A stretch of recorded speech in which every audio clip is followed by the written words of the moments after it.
कर्म का रास्ता बहुत अजीब होता है। इसे आप जितना समझते जाते हैं, ये आपको उतना ही आश्चर्यचकित करता है। ये लोगों को मिलाता है और उन्हें दूर भी कर देता है। कर्म के कारण ही कोई व्यक्ति कमजोर हो जाता है तो कोई व्यक्ति शक्तिशाली। कर्म ही किसी को गरीब तो किसी को अमीर बनाता है। इस संसार में जो भी संघर्ष हो रहा है, जो भी मनमुटाव है, परिवार में जो कलह है, अपने आसपास लोगों के मन में जो वैर है, किसी के साथ कुछ लेन देन है, वो सब हमारे ही कर्म बंधन के कारण है। कर्म आपकी तार्किक और बौद्धिक क्षमता से बहुत परे की चीज है। जब आप इस कर्म को समझने लगते हैं तो आप घटनाओं और लोगों के साथ बंधना बंद कर देते हैं और आपकी स्व की यात्रा अर्थात अपने अंदर की यात्रा आरंभ हो जाती है। प्यारे सज्जनों, हमारे जीवन में अच्छी और बुरी बातें कर्म के कारण ही घटित होती हैं। जब समय अच्छा होता है तो दुश्मन भी दोस्त जैसा व्यवहार करने लगते हैं और जब समय खराब होता है तो दोस्त भी दुश्मन जैसे लगने लगते हैं। जिन लोगों के लिए आपने बहुत कुछ किया होता है वो भी कभी-कभी आपके दुश्मन बन जाते हैं। आपके जीवन में कुछ लोग ऐसे भी आ जाते हैं जो आपके मददगार बनते हैं, जिनके लिए आपने कभी कुछ नहीं किया होता है। इस सब में समय और कर्म की भूमिका सबसे महत्वपूर्ण होती है। कर्म हंसाता है और कर्म ही रुलाता है। एक गांव में एक किसान रहता था। उसके परिवार में उसकी पत्नी और एक लड़का था। कुछ सालों के बाद उसकी पत्नी की मृत्यु हो गई। उस समय लड़के की उम्र 10 साल थी। किसान ने दूसरी शादी कर ली। उस दूसरी पत्नी से भी किसान को एक पुत्र हुआ। किसान की दूसरी पत्नी की भी कुछ समय के बाद मृत्यु हो गई।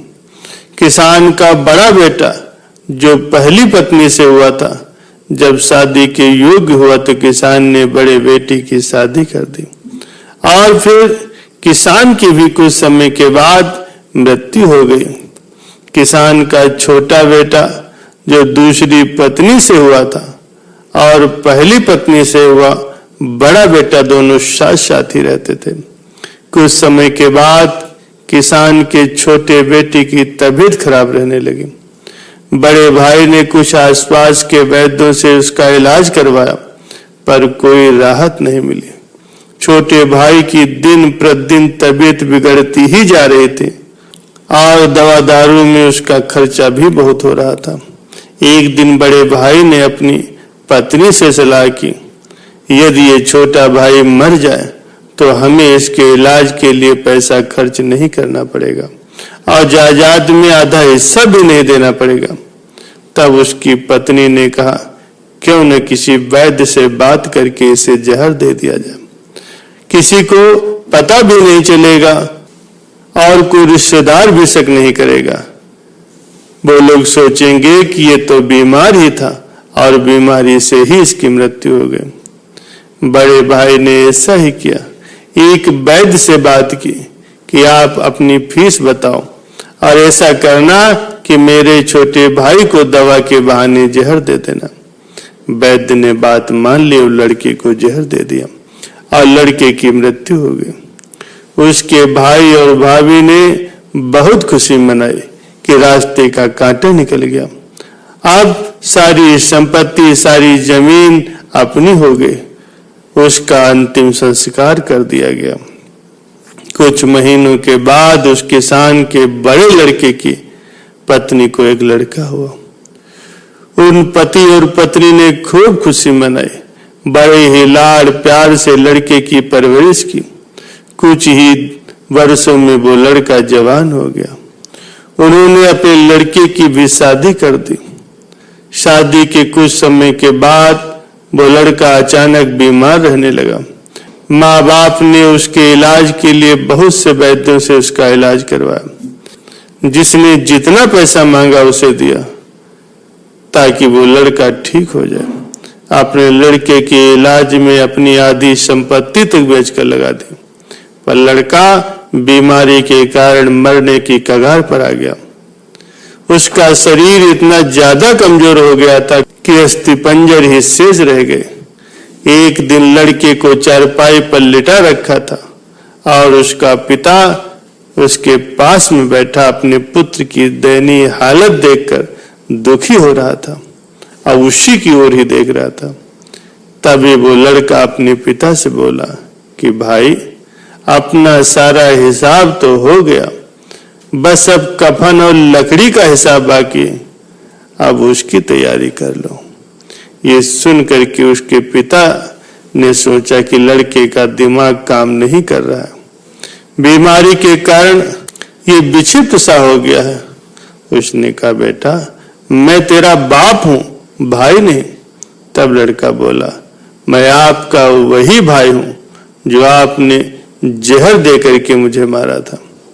जिस संपत्ति के लिए आपने मुझे मरवाया था, अब वो संपत्ति मेरे इलाज में आधी बिक चुकी है और आपकी संपत्ति ही शेष रह गई है।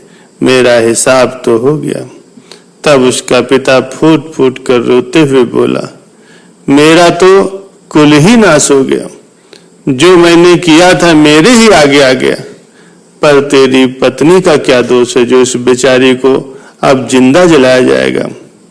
प्यारे सज्जनों, उस समय सती प्रथा चल रही थी, जिसमें पति के मरने के बाद उसकी पत्नी को पति की चिता के साथ ही जिंदा जला दिया जाता था। तब वो लड़का बोला कि भाई, वो वैद्य कहाँ है जिसने मुझे जहर खिलाया था। तब उसके पिता ने कहा, वो तो तुम्हारी मृत्यु के 3 साल के बाद ही मर गया था। तब लड़के ने कहा, ये वही दुष्ट वैद्य आज मेरी पत्नी के रूप में आया है और मेरे मरने पर इसे जिंदा जलाया जाएगा।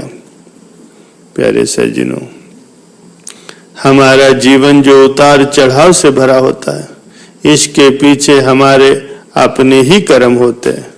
हम जैसा बोएंगे वैसा ही काटेंगे। कर्म करो तो फल मिलता है, आज नहीं तो कल मिलता है, और जितना गहरा अधिक कुआं हो उतना मीठा जल मिलता है। प्यारे सज्जनों, जीवन के हर कठिन प्रश्न का हल आपके जीवन से ही निकलता है। इसलिए कोई भी कर्म करने से पहले खूब अच्छी प्रकार से सोच विचार कर लो और सदैव अच्छे कर्म करो, और कोई ऐसा कर्म न करो जो आपके लिए कष्टदायक हो।